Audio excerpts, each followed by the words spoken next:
Hey guys, welcome to Reddit Brew. Today, I will be reading from the r/EntitledPeople subreddit, so let's jump into it.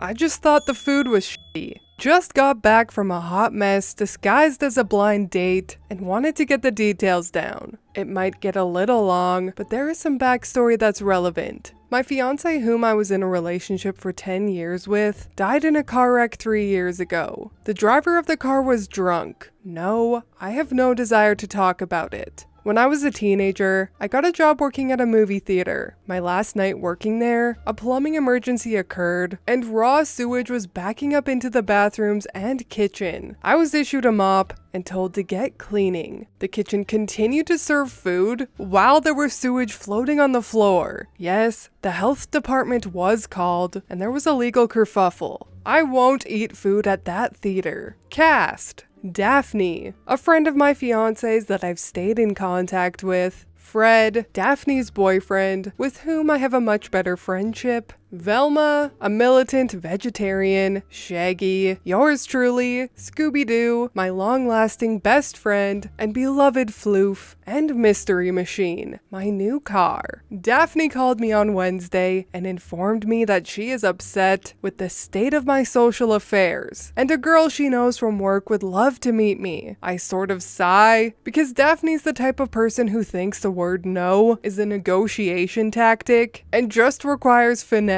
She can be exhausting. Make no mistake, she means well, but what Daphne wants, Daphne gets. I ask when and where and what the dress code was. I'm informed that it's a date and I should try to avoid looking homeless. And the movie is an afternoon show, followed by dinner, because Fred's got night shift. Myself, Daphne, and Velma all work from home. We make goodbye noises, and I immediately text Fred for pertinent details, because Daphne will gloss over anything that she feels could be problematic. Fred informs me that this chick is super hot, and nice, and smart, but she's also a vegetarian. This raises an eyebrow, because that's not something I would really find problematic. When pressed, Fred admits that Velma may give me shit if I order a steak. Fantastic. Well, I'll pretend I'm not a carnivore for one evening, and then we can all live happily ever after. I get myself prepared for interactions with other humans, which was a non-trivial process. Hashtag quarantine life. And it's only on Thursday night.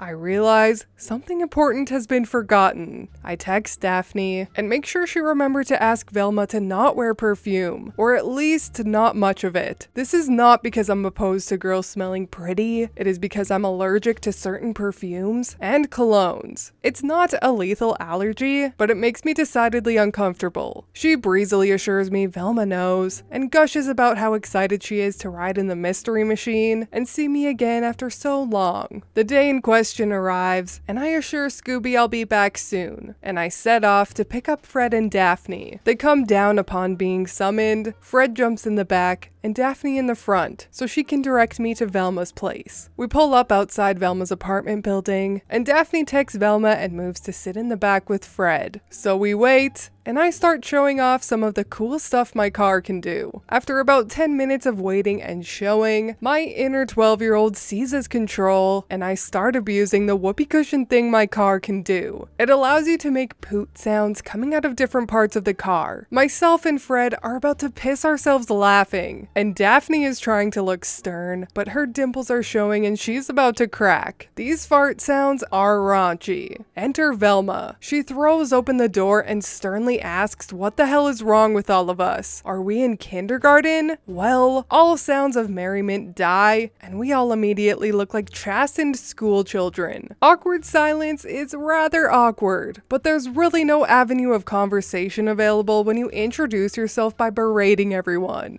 After that stellar start, Daphne starts trying to fill the void and get the conversation going, and eventually everyone sort of loosens up, but it was just a harbinger of things to come. We get to the theater, and Fred and Daphne order their tickets. I'm next and order mine. But before I can pay, I feel indignant eyes boring into the back of my skull. And when I look, Velma's giving me a look which clearly communicates I'm apparently buying hers as well. So I do. We make it inside the theater, and Daphne Daphne, Fred, and Velma make for the concession stand while I go nowhere near because I'll be damned if I'm going to pay $10 for a medium drink and a medium soda I have zero interest in consuming. We take our seats after concessions are bought, and Velma asks me why I didn't get anything to tide me over until dinner. I mention that the food here is kinda shitty, and she asks point blank how you can mess up popcorn and soda. I've got zero interest in maintaining a relationship with this woman, so I regale all three with my tale of woe about sewage in the kitchen. If I'd cared, it would have been about the outrageous cost. Both girls turn an interesting shade of green as they were industriously munching on popcorn before I started the story. I assured them that I used the bathroom and saw no sewage, so they were likely fine. Fred laughed when he was suddenly gifted with 2 half-eaten popcorns, which he demolished. The Bond movie plays, everyone liked the movie, and it was off to the Italian restaurant for dinner. We make it to the restaurant and get seated, and are issued a basket of the excellent breadsticks this place is known for. Velma excuses herself to the bathroom, and Daphne, Fred, and I are discussing the movie and what we want to eat. When Velma comes back, she can be smelled before she is seen, and sits back down at the table smelling like she'd just been dunked in a vat of perfume. My eyes immediately redden. I can feel a migraine start brewing, and I fight the urge to cough because allergies. Our waitress stops by and introduces herself and asks if she can get us drinks. Fred orders a beer, Daphne orders a cocktail, Velma orders a cocktail, and I order myself some delicious apple juice off the kids' menu.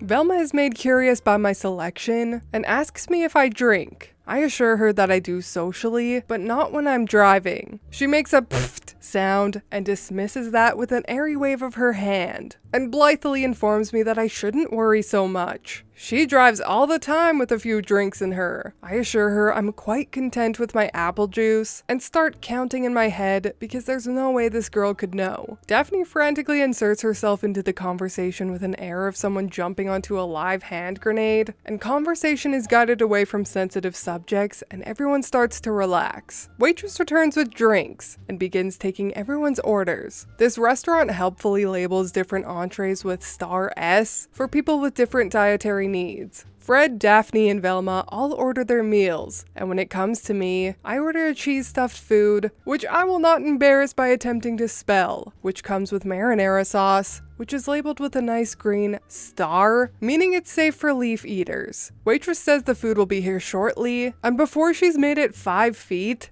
Velma starts in on me for ordering something with red sauce. Apparently she did that once, and the server confused marinara with bolognese. Tells me I should call the waitress back and reorder it with Alfredo sauce. I assure her I'm quite content with my choice, and if it comes back with meat, that's not really a problem for me. Fred's wincing by that point, and Daphne is desperately trying to get Velma's attention. Velma is evidently so incensed by my cavalier attitude, she actually has the nerve to ask me how I could be so disrespectful. I couldn't help it. I just laughed at her. When she asks precisely what's so funny, all the rage I'd been keeping bottled for Daphne's sake just goes cold and seeps out. In a tone that was so dispassionate it was unnerving, I asked why she expected respect, but gave none. I started taking points off on my fingers. Did this shit show not start with her berating us for having fun while she made us wait? Did she not give the impression she was entitled to a free movie ticket just for breathing? Did she not come back from the bathroom doused in perfume, which she was told I was allergic to? Did she not blithely endorse driving tipsy, considering a drunk driver killed the love of my life? And now, she has the nerve to object to someone's food choice, which was made with her preferences in mind. Out of respect to her, mind you, because it might come back with meat, but I'm being disrespectful. I stood up and went in search for our waitress so I could clear my portion of the tab. I guess I seemed pretty angry, because everyone magically moved out of the way, and the waitress definitely raised an eyebrow once I tracked her down. She rang me up and gave me my copy of the receipt, and I tipped her at least $20 over the total, because girl deserves it given what I've left her to deal with. I did mention that my table might need some extra napkins on the way out. Update. Fred texted me first and complimented me on my power move, asked if my balls were okay because they were dragging on the ground on the way out. Daphne texted me this morning, pleading for me not to hate her, claiming she knew her friend Velma was a little snippy sometimes, but had no idea she was that bad. I assured her that I do not hate her, but did want to have a little bit more say in who she introduced me to in the future. She promises this will be the case. We'll see if she remembers. Fred said that after I left, he was trying so hard not to start laughing and making everything worse for Daphne. He even managed to keep it together while both girls tried to figure out what to do. Completely lost it when the waitress brought over a mound of napkins, which caused Velma to burst into furious tears. He didn't know if it was him laughing or the napkins that started the waterworks, but it was bad. They got separate Ubers to go home. OP is an absolute legend. Good for him for knowing his self-worth and not allowing the perfume-doused vegetarian ruin his new mystery machine. Such a satisfying read. There's truly nothing better than an entitled date getting put in their place. And the fact that OP just left them all stranded at the restaurant is even more glorious. But honestly, I would have noped that date the minute she didn't laugh at fart noises. The audacity. Also, yes, OP paid the dog tax and shared a picture of Scoobs, so here he is. What a little cutie! I have no doubt that he is a good guard dog against overly perfumed, entitled individuals. But anyways, that is all from me today. I hope you enjoyed that Entitled People story. If you did, please leave a like and subscribe. I truly appreciate when you do, and I will see you in the next Reddit story. Bye!